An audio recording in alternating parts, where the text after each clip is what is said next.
Plateau. Today we are going to learn about plateau, its types, according to its mode of formation, which are the types are there, and according to their location also, the types of plateaus and economic significance of plateau. What is plateau? It's a flat-topped elevated tableland. Here you can see usually have steep slopes at least on one side, generally 500 feet above the ground. The surfaces of plateaus may be plain, that is flat, or rolling or hilly, or dissected by veins, streams, glaciers. Here in this picture also you can observe flat topped tableland, or one side has been lifted up more than the other and it is having steep features. Types of plateaus. As per the formation by endogenic forces, we are having tectonic plateau, volcanic plateau. Volcanic plateaus are called plateau of accumulation. It's of two types, lava plateau and pyroclastic volcanic plateaus. Exogenic forces, according to that, we are having dissected plateaus. As per location, Intermontane Plateau, Piedmont Plateau, Continental Plateau. Now, dissected plateau, which is formed because of exogenic forces, it comes under Piedmont Plateau also. Continental Plateau can be endogenic forces creation. Intermontane Plateau can be tectonic plateau or volcanic plateau. Mainly it is tectonic plateaus. Now types of plateaus according to their mode of origin or formation.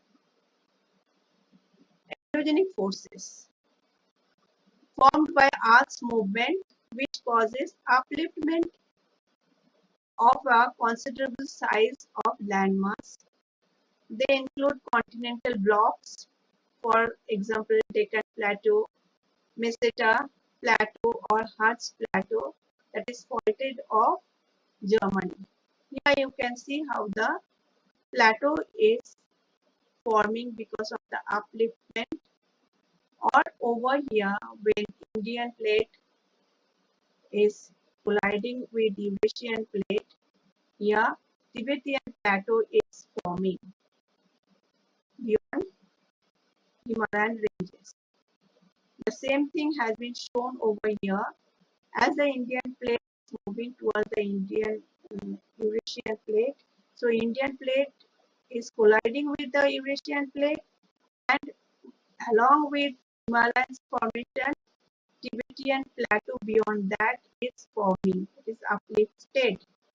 Endogenic forces is forming this plateau. Here we can see Deccan Plateau also.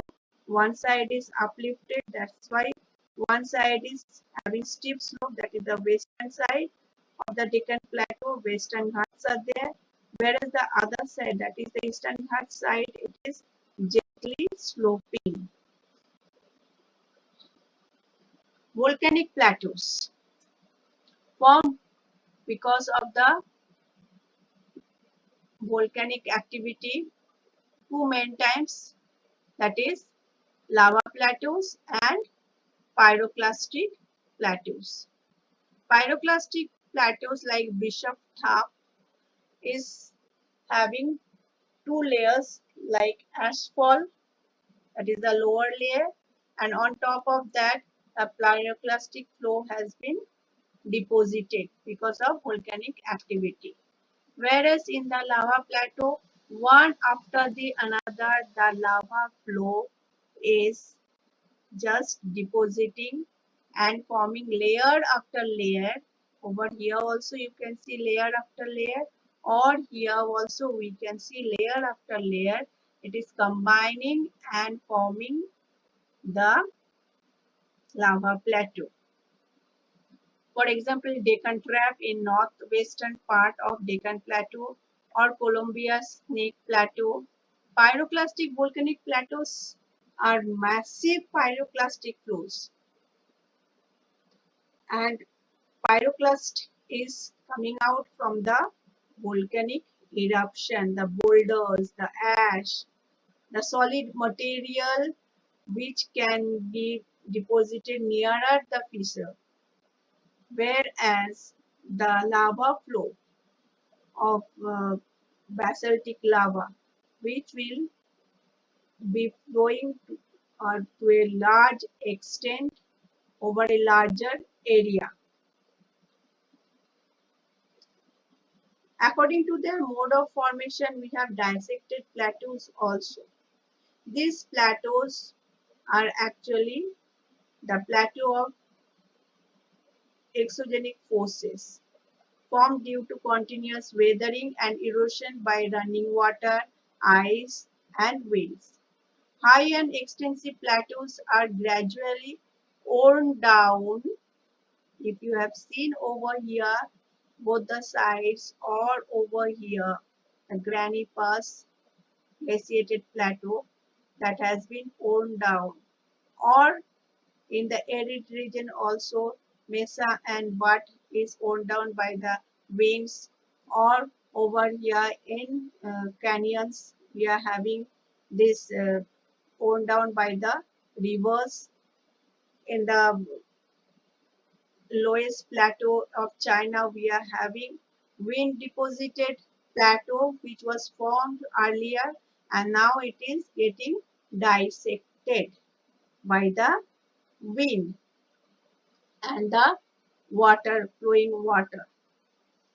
These are high and extensive plateaus gradually worn down with narrow deep cut valleys, and their surface become irregular. They are not even uneven and not like we have defined that plateau is having tabletop, flat top. Over here we can see that it is not flat top because it is dissected.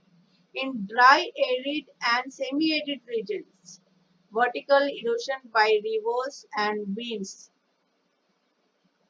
will dissect the plateau into steep-sided tabular masses, but they are uneven actually. Termed as mesa and butt. Mesa is larger, butt is smaller. Butt is having nearly pointed top, whereas mesa is having a large region, flat top, nearly flat top. For example, in southwestern part of USA, Arizona Plateau, Arizona Desert, it is having many mesa and butt. Types of plateaus according to their location. Yeah, we have learned that Tibetan Plateau is formed because of tectonic movement. That is tectonic plateau. But at the same time, because of its location, it is located within the alpine ranges of Himalayas, then Karakoram, Kunlun, Tien Shan. In between that, Himalayas and Tien Shan, Kunlun, Karakoram, we are having Tibetan Plateau. It is called Intermountain Plateau, that is surrounded by mountains. Here you can see the diagram, Intermountain Plateau surrounded by mountain ranges. In Bolivia also we have Bolivian Plateau, which is surrounded by two ranges of Andes. One is towards the east and another one is towards the west. Continental plateaus. When plateaus are surrounded by sea or plains away from mountains, they are known as continental plateaus. These are formed either by an extensive continental uplift or by spread of horizontal basic lava sheets completely covering the original topography to a great depth. Lava sheets over here. Layer after layer it has been accumulated during different volcanic eruptions and uplifted this particular region and formed the plateau, whereas due to tectonic upliftment this continental plateau has been formed, which is away from the mountains and surrounded by sea, or if it is uplifted then surrounded by the landmass around it, that is the plains. Hence these particular plateaus are called continental plateaus. Among these, this volcanic plateau, that a lava plateau, is known as plateau of accumulation. That is the accumulation of lava. They may be tilted on one side. Chotnagur Plateau, Deccan Plateau in India, then Greenland Plateau, South African Plateau are example of continental plateaus.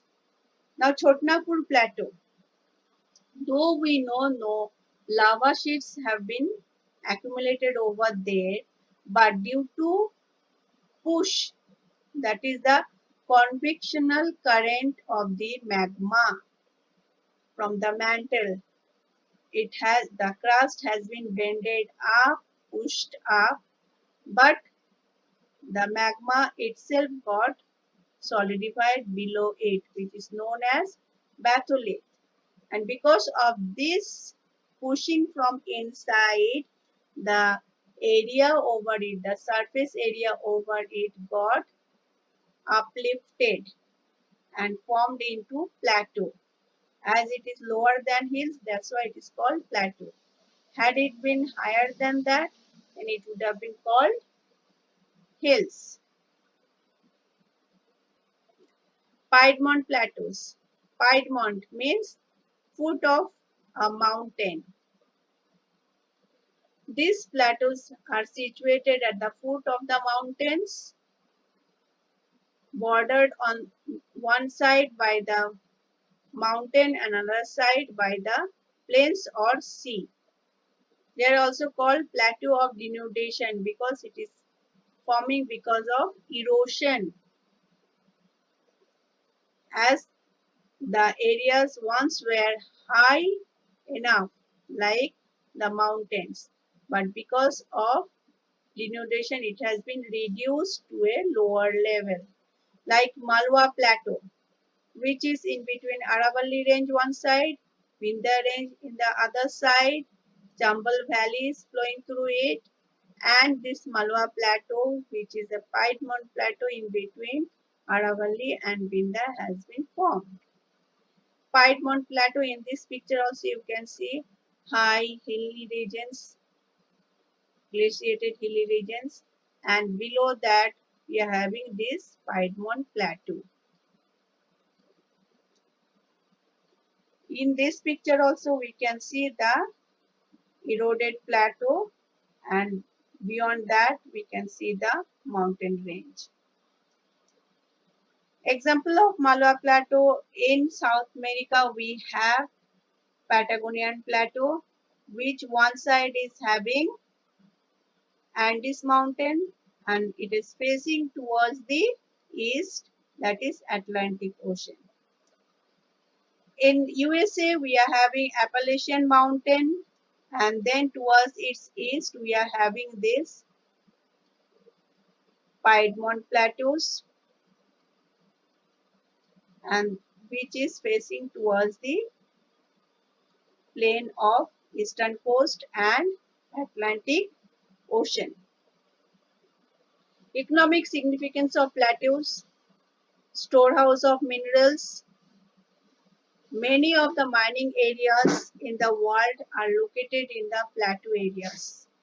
We get gold from plateau of Western Australia, copper, diamonds and gold from plateaus of Africa, coal, iron, manganese, mica from Chotnagur Plateau in India. Why we are getting so many minerals in plateau region? First and foremost, either this region is uplifted or denuded. So if it is denuded, then the minerals within inside the crust will be exposed, and if it is uplifted, then minerals within the crust is coming up to a higher surface. It is easy to dig out and get the mineral. Generation of tidal power.